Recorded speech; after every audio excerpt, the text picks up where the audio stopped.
Do you think that eventually, maybe next year, years to come, that there needs to be a reconfiguration geographically to minimize some of these travel constraints that we've talked about? We've all obviously heard some of these things. Do you think that it will happen? Does it need to happen? I think it does from both a personnel and kind of an optics point of view. If you look at both those things together, the personnel is pretty well documented. And it's not just these. I always feel sorry for these mechanics. They're always really big guys, and they're squeezing onto these.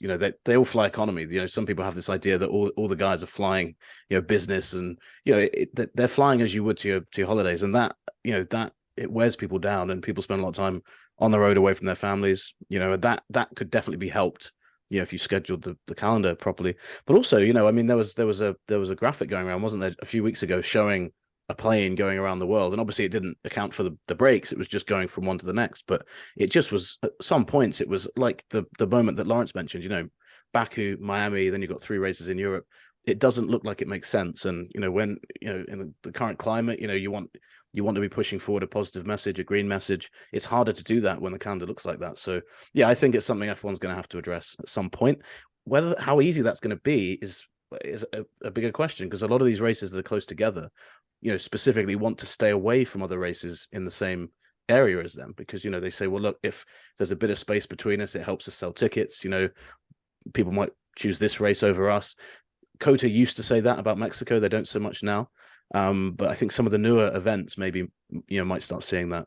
But again, it does encourage races to stand out on their own as well, kind of forge their own identity. So it's not the end of the world if they are together, but it's definitely something. I know that Formula One have talked about it, behind the scenes. The people putting the calendars together have tried to work out, in an ideal world, what would it look like, and I think it looks a little bit different to the one we actually have.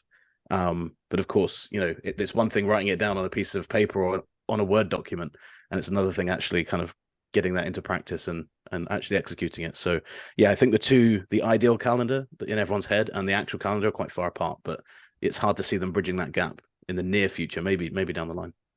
Lawrence?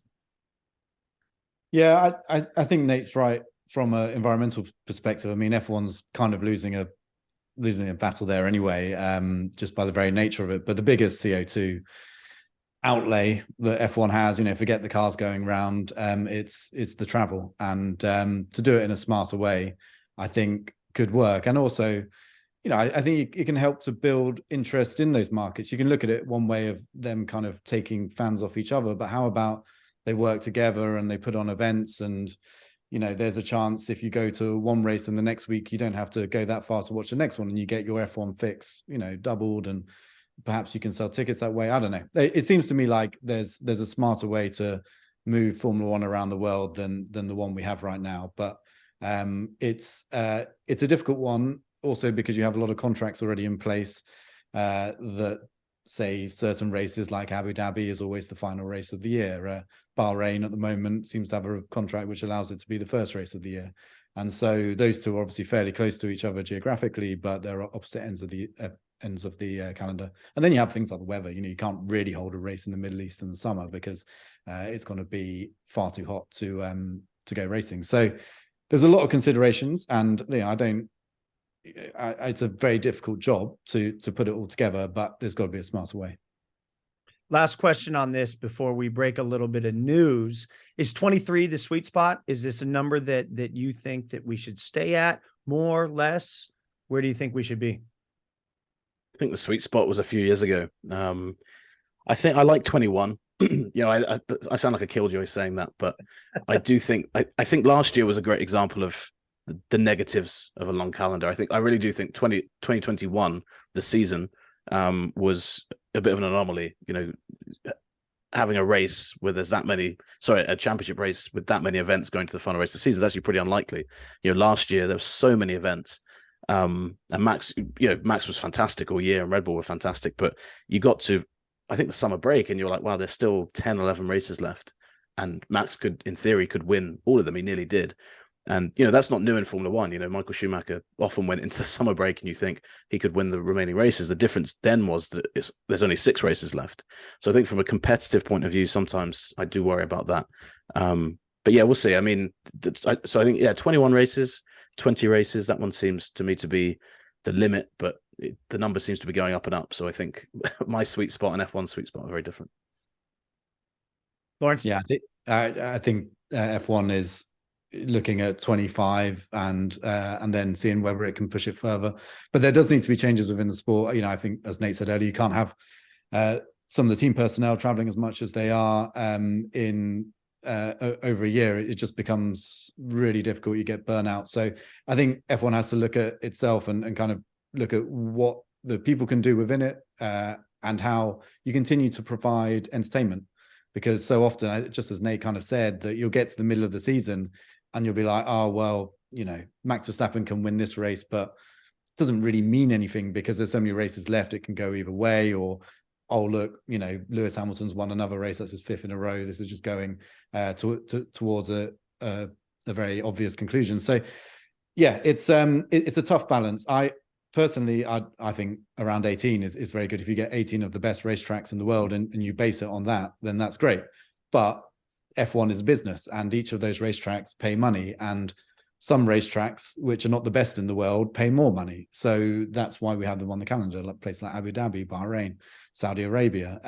So I think that's the balance that F1's got to find over the coming years. But I think we are currently at a tipping point where if you go more, you need to find a way to make it possible for the teams to do it. And just to jump in, sorry, Tyler, before we move on, spoke to one team boss at the end of last year, and he said something quite interesting about the calendar. He said, obviously teams aren't able to throw loads and loads of money at mechanics, at engineers. That they try their best to pay very competitively. So it's a very difficult sell when you say to somebody with a family, you're going to be on the road 24, 25, 26 weeks of the year.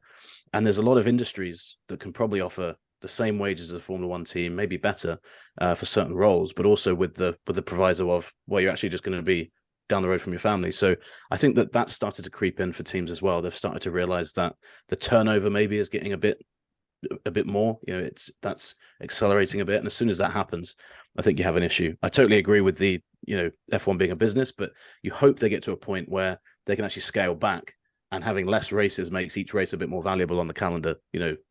You've got 18 of them, and suddenly it's like, well, you've got to pay a premium to be one of the 18. It's all well and good being one of 26 races, one of 27 races, but being one of 18 seems a bit better when you compare them like that.